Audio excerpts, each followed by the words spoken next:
Deus deu a sua palavra e grande é o exército dos que anunciam a Boas Novas. É muito bom ter essa companhia e audiência em mais um Boas Novas no ar. Hoje você vai conhecer a história de vida de uma pessoa que, olha, deu até livro a história dela. E o título é um título que marca muito forte. Daqui a pouco eu apresento a nossa convidada de hoje.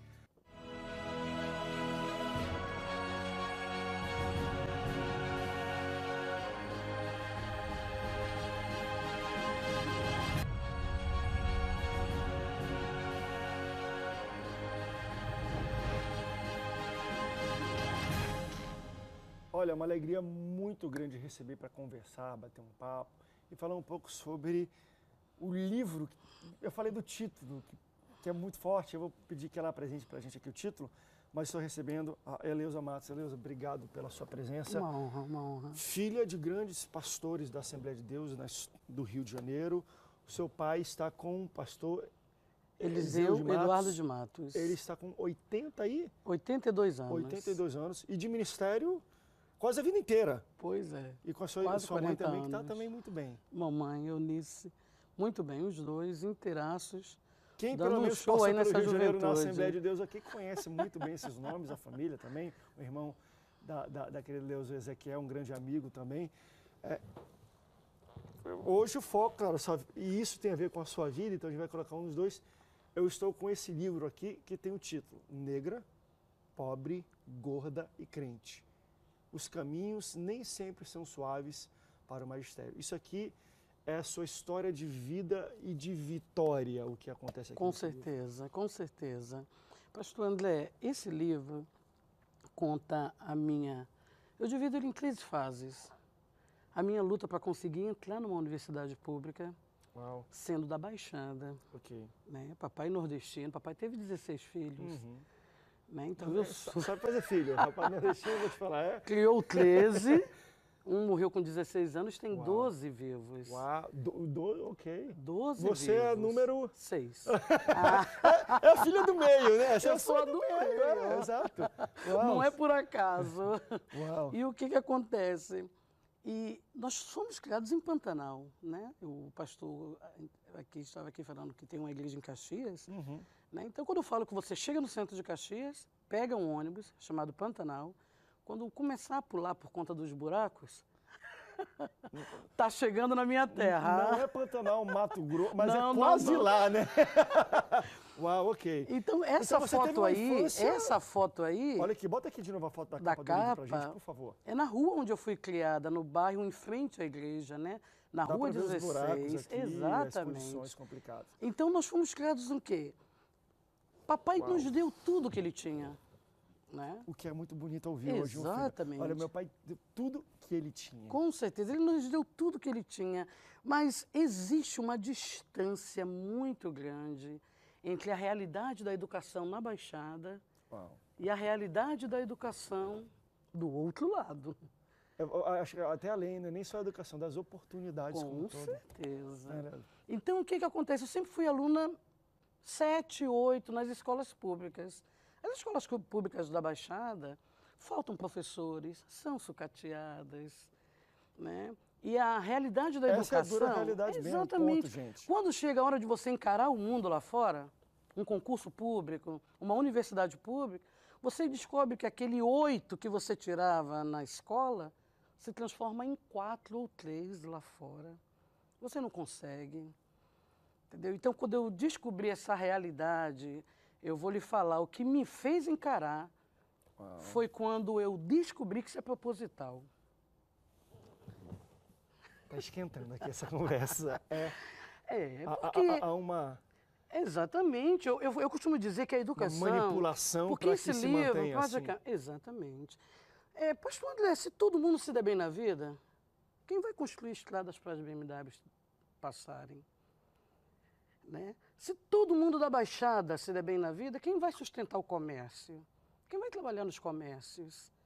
Entendeu? Então, quem vai fazer o trabalho que ninguém quer fazer? É isso. Então, palavras, né? É a educação que faz essa delimitação.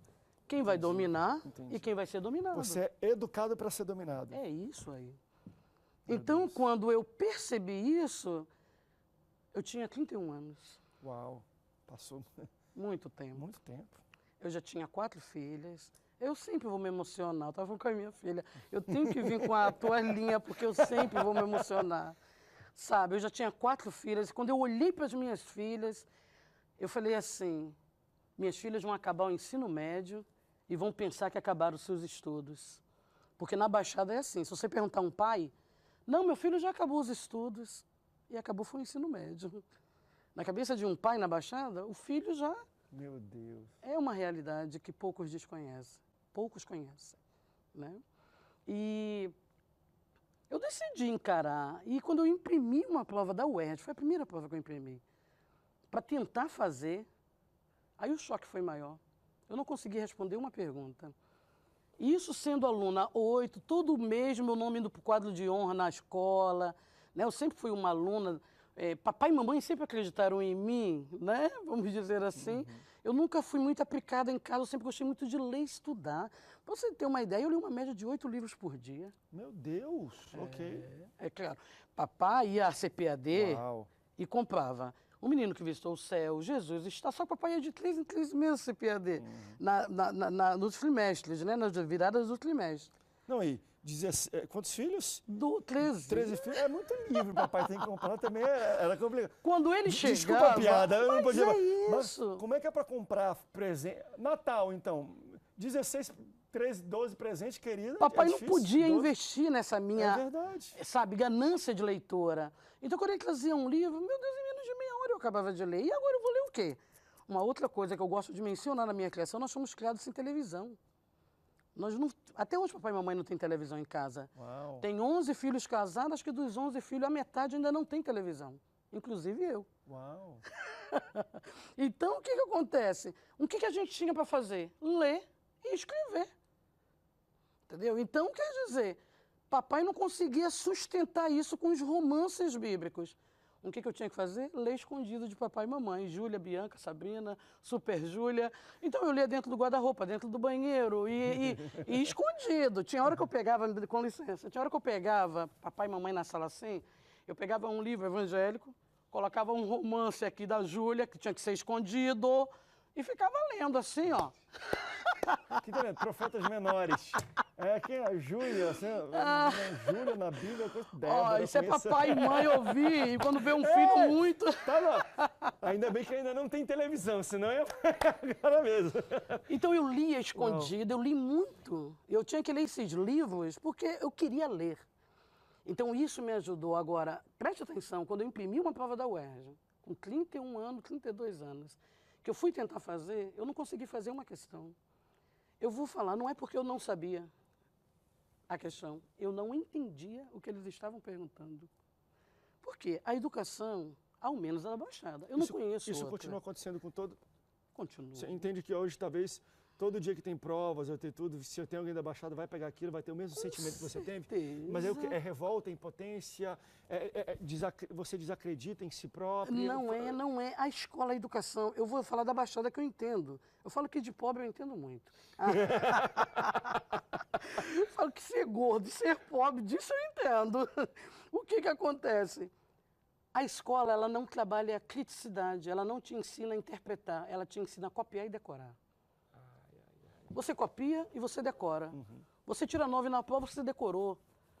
Você não aprendeu, sabe? Você não é ensinado a inquirir, a indagar. Você não tem direito nem de perguntar. Aluno que pergunta muito na escola é aluno atrevido.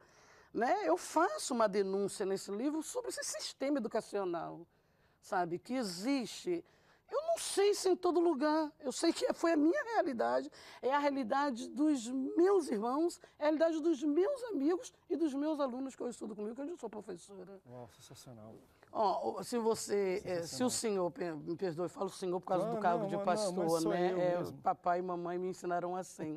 Se o senhor vê a medicina, a engenharia, a evolução que teve dos 50 anos para cá, agora, entra numa sala de aula, continua a mesma coisa. Quadro, a única coisa que não é mais giz, é uma caneta. Um dia eu estava vendo um debate na televisão, falando um pouco sobre o ensino, e tinha um pensador que eu achei muito interessante, mas muito antenado com a realidade do Brasil. Então, falando um pouco de, no Brasil não se tem mais desculpa do ensino porque está em internet. Então, agora, o que não se tinha acesso está gratuito para todo mundo ter acesso e tudo mais. Ele falou assim, aí que vocês é justamente o contrário, porque esse abre mais uma lacuna que não existia, de quem tem e quem não tem internet. Não é porque tem que você tem acesso. E que às vezes está lá e não tem internet. E não tem dinheiro para ter um smartphone que é caro, para ter um 4G que é caro pagar conta, e vai ter isso. Então você tem pessoas agora aqui desse lado que têm acesso com muito mais celeridade, a muito mais conteúdo, e aqui continuam não tendo acesso a nada. É muito complicado. E a gente pensa que não existe, mas isso existe. A segregação ficou maior ainda. Deixa eu ir rápido intervalo. Vamos. Na volta, porque é interessante, aqui tem ela na rua dela, mas quando eu viro aqui, tem ela numa universidade. Eu quero que você fale um pouco dessa odisseia, da experiência não só social, mas a experiência racial, a experiência visual, porque aqui está falando de negra, pobre, gorda, e crente e religiosa. Quais são as dificuldades de ter esse conjunto de coisas e o que você tem que enfrentar? Porque eu vou falar, é racial, outra é questão visual, né? Outra questão social. E crente, a gente pensa que não, mas numa universidade e pública, meu irmão, a questão religiosa e de pensamento é um negócio de maluco. A gente vai para um rápido intervalo, daqui a pouco a gente volta. Não sai daí.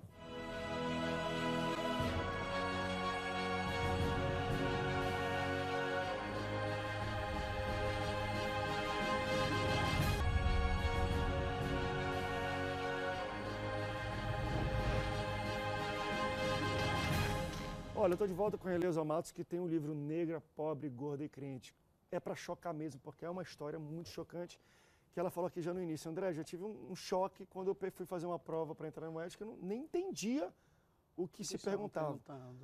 Mas você conseguiu passar por isso e, claro, se formou. E fala um pouco dessa saga, vamos dizer assim, essa odisseia sua na universidade, mas a questão de ensino não foi a única barreira. Eu acho que a questão visual, a questão financeira, a questão racial e a religiosa, todas essas são barreiras nesse tipo de ambiente. Sim, me empresta o livro aqui, claro. Por favor. Esse livro, ele tem esse título, a intenção foi chocar mesmo, né? A gente tem muito discurso sobre diversidade, respeito às diferenças. Principalmente em universidades públicas, você fala, não, aqui é um ambiente disso. Mas na prática... Não existe. Não existe, entendeu? A oratória é muito bonita, mas na prática a realidade é outra. Hoje eu dou aula, eu fiz uma pesquisa com os meus alunos. Porque quer saber de preconceito, não pergunta à mídia, pergunta em sala de aula. Quer saber de bullying? Pergunta em sala de aula. Então eu fiz uma pesquisa, quem são mais criticados dentro da escola? Aí coloquei negro, coloquei crente, coloquei espírita, coloquei homossexual, coloquei... Cubeiro, pobre, tudo. Coloquei tudo. Como são eles que zoam. Que aqui eu falo que não existe. Um dos lugares mais cruéis que existe no mundo é sala de aula. Uau. Ali não escapa ninguém de apelidos. Perfeito. Está entendendo? Ih, já fiz muito, já recebi muito. Eu era filho de pastor, então já viu, né? Exatamente. Numa época que era um pouco complicado, meu Deus. Eu conto aqui no livro de um aluno que eu tive, o garoto era lindo. E eu perguntei para ele assim, você tem algum apelido na escola? Quando eu era explicadora em casa. Tu tem algum apelido na escola? Ele falou assim, tenho. O garoto era lindo. Ele falou, qual? Ele falou, Xuxa.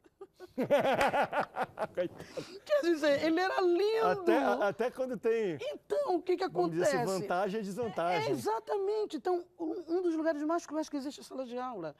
Então, eu perguntei aos meus alunos, eu queria saber, na realidade, quem são os maiores alvos, quais são os maiores alvos de preconceito? Seria o negro?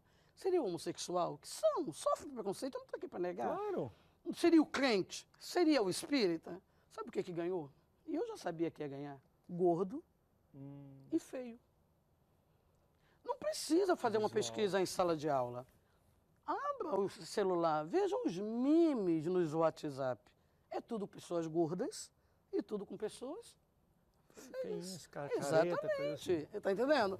Isso é óbvio, sabe? Eu já sabia. E o WhatsApp potencializou, é uma grande sala de aula. Os grupos são grandes salas de aula, é verdade? Eu fiz isso só para confirmar que nem sempre isso que a mídia traz, o negro, o homossexual, o espírita, né?